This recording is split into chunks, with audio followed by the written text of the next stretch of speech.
Hi, it's Morgan Brooks with 93.7 The People's Station. I'm here with Mr. Cecil Williams, renowned photographer and renowned member of the Civil Rights Movement.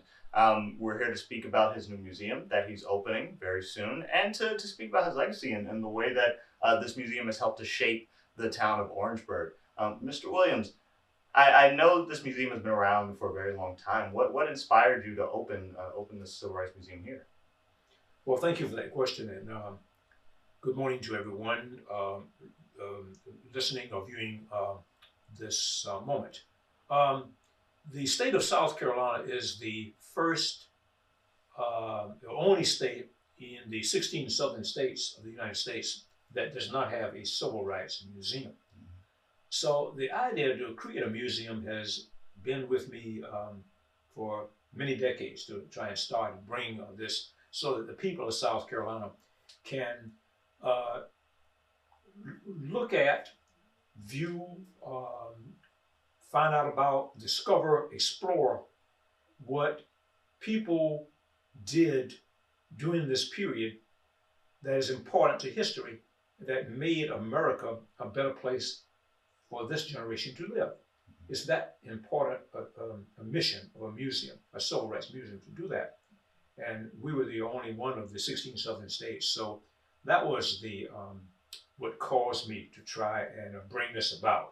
The fact that I had a lot of artifacts, photographs, documents, and naturally the urge to create a museum was there based on the fact that I thought it was a noble thing to try and start and make this happen. My wife, my sister, and I, in 2019, made the decision that we would try to make it happen, and we did. So the museum has been around about 4.5 years now. Yes, which is really amazing. I remember growing up, you would hear stories about the Orangeburg Massacre or these various things that happened in the South, and it felt like South Carolina was overlooked a lot of times for what one might consider to be larger movements like Birmingham, Alabama, and things like that. But when you come here and you're in this town and you're in this state, you really realize how much impact they had on the civil rights movement, and really how important it is that people do learn about those things and see those things. So it's very important that this museum be seen. You're building a new museum. Can you tell us a little bit about that? Well, fortunately, after operating a museum here, which is now in a residential area, we're in northwest states, which is about on the outskirts of Orangeburg, right off of Highway 301. The city and the county were attracted by what we were doing, and there was interest in the railroad corner being redeveloped. We went into conversation with them and decided that this would be a logical location for the new museum to be built. Here at the present museum, we have 3,200 square feet divided into 5 rooms. When the new museum is complete, which is, by the way, right across the street from South Carolina State and Claflin, or what is called the Railroad Corner, we will have 10,400 square feet. Wow. So we will have about triple the amount of space to put the exhibits and place the materials and the displays and the galleries, so that we will be able to make a case for the fact that South Carolina was indeed not only the birthplace of the American Civil Rights Movement, but we were quite active in the many things that we did to make this a better country, a better America, a better South Carolina, and better Orangeburg. There will be student housing built in the surrounding areas. For example, this is on Boulevard that I'm speaking about. But around the corner of the Boulevard, of course, you have Russell Street and Main Street, Orangeburg, and there will be student housing there for South Carolina State. And then around the corner, I think near Treadwell, you will have student housing from Claflin University. That's amazing. And we're not talking about just a one-story student housing. We're talking about 4 or 5 stories. Wow. So it's going to be quite a development. It's not going to be done tomorrow. It's not going to be done by next year. But it is in the works right now with the preparation of it, in the design phase of it. And we hope that everyone will follow us on this journey as we go about creating a bigger and better and the first South Carolina Civil Rights Museum. That's amazing. Speaking of following you on this journey, how can people get involved in both the building of this museum or the making of this museum? How can people in the community get involved to make sure this happens? Well, most people are expecting me to say that we need funds and we need financial support.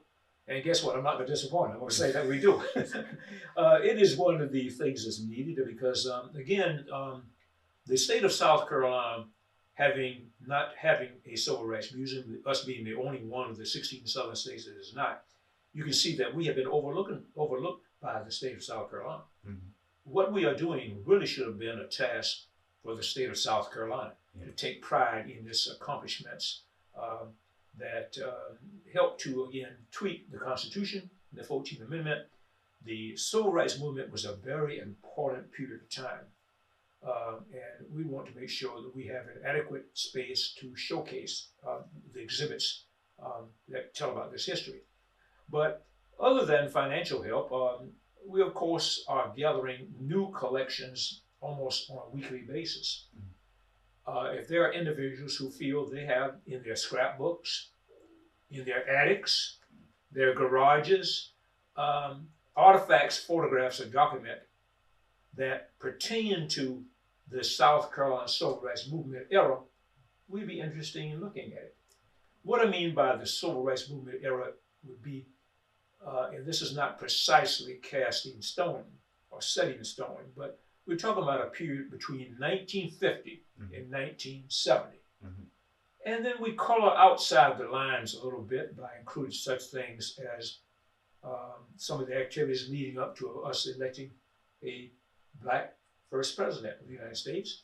And we color out of the lines a little bit by including such events as that tragic event in Charleston, South Carolina, where 9 churchgoers were killed by a crazed gunman who was fantasizing on the Confederate flag and the fact that he wanted to create a race riot. So the exhibits certainly that are pertinent to South Carolina's history are the ones we will be featuring.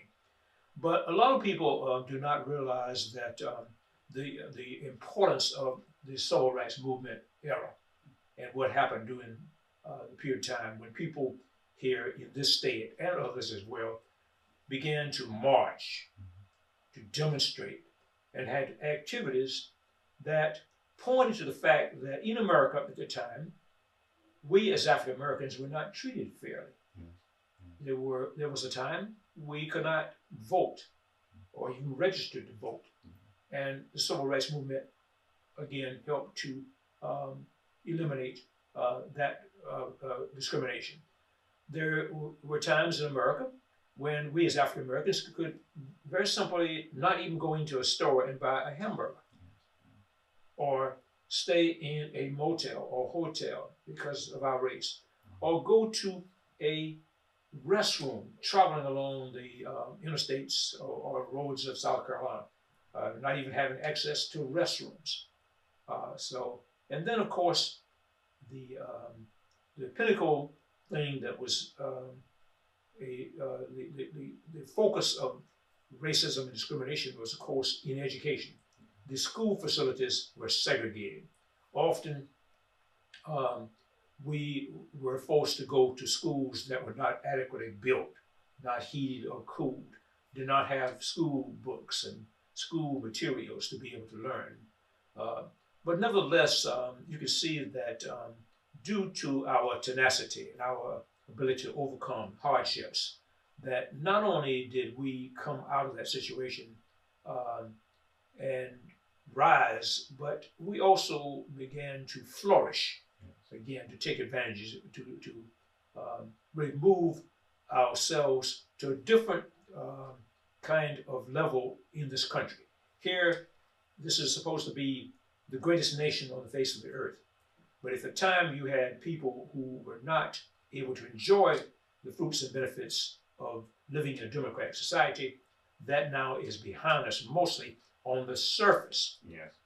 Although we cannot legislate people's hearts and minds, unfortunately, even today, there is much racism and discrimination still existing. Yes. So hopefully the museum will be a reminder that at least we overcame those obvious obstacles that stood in our path. And civil rights are for everyone. It's not just a black history we'll be speaking about. We will have a museum in Orangeburg that is for everyone. We would enjoy having everyone to come because, again, the civil rights movement was not 100% composed of African Americans. There were whites and others who joined with us, and we want their presence to be known, their stories to be told. So this is something that hopefully all the people in Orangeburg, all the people in the county, all the people in the city, all the people in the state, and people from around the nation to really feel of Orangeburg as a destination rather than just a waypoint they pass on the interstate. We want them to come into Orangeburg. We want them to spend their money, and that would, of course, bring employment to our citizens. So there are a lot of benefits that will come from a civil rights museum being located in Orangeburg. The hours of the current museum, what are they that people can come and check out? Because we don't have a permanent staff, we ask the public to call to make an appointment or go online and make an appointment. We like to set up our tours at 10:30 and, of course, at 2:30. Okay. A tour is about an hour long. It depends on how long you really are going to be looking at the contents of what we have. But generally, you can complete the entire 5 rooms of history in about an hour and a half. Okay. One of the weaknesses of the museum is we have not been able to find a way to reach children younger than middle school age. We don't feel this is a museum that would be very interesting or attractive to children that young. But from middle age children and on and beyond, we feel the exhibits we have will be very interesting and powerful to them. Okay. Is there any initiatives or any ideas that you're working on to maybe increase the interest to younger children as well? Yes, and also let me say there's no charge that come to our museum as well. I forgot to mention that. Of course, we rely and hope that people will donate to our museum. We have a gift shop, of course, that helps to supplement that. Yes, we are working on ideas to be able to impact a greater number of individuals of all ages and all ranges. For example, we feel by using interactive kind of media installations that children can touch and feel. This would be one way we can reach that group as well. Okay. But right now, in the foreseeable future, again, from middle school age children and beyond is can find the museum, I think, very interesting. Yes. What number should people call, or what website should people visit to schedule an appointment? They can call me personally. I don't have an answering service. Of course, it will take a message, but usually I answer my phone calls. So they can reach us at 803-347-8001. Or another number would be 803-531-1662. If you didn't write that down, just look on your phone and put in Cecil Williams or Cecil Williams Museum, and I think it will enable you to navigate to our website. We have a website where we have the names of all of the people that have supported the museum, no matter how small a contribution. In fact, unlike a lot of nonprofits and other places, we accept donations of even $1.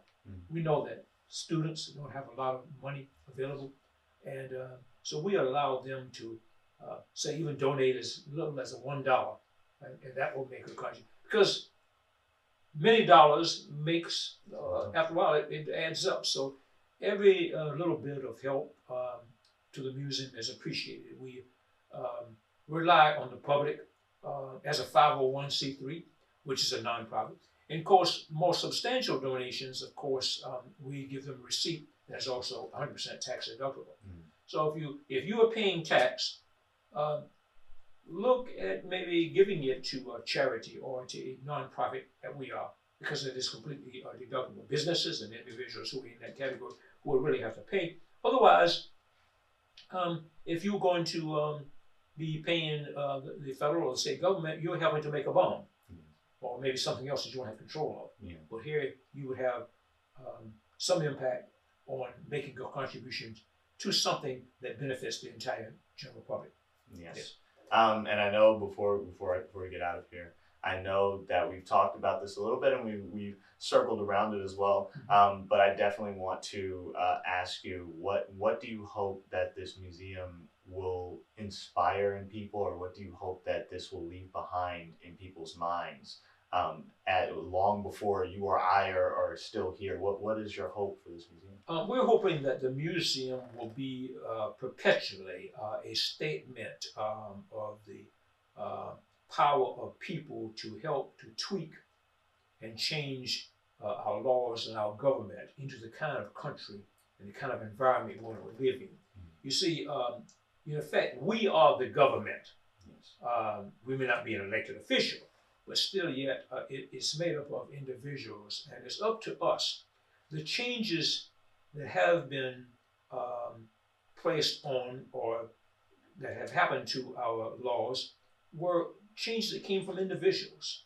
If something is unfair, if something is wrong, or people are being punished, or if people are being affected negatively by laws, it's up to us to tweak those laws so they would be beneficial to mankind. So a museum stands as a testament to those people who sacrifice, especially to overcome racism and discrimination. So we're hoping that this will be something that will forever be available for people in South Carolina, in Orangeburg, and of course the nation to visit. So we welcome your visits, we welcome your input, and we welcome any opportunities out there for people that might have archives they'd like to consider donating to the museum. Please do come forward with them as well.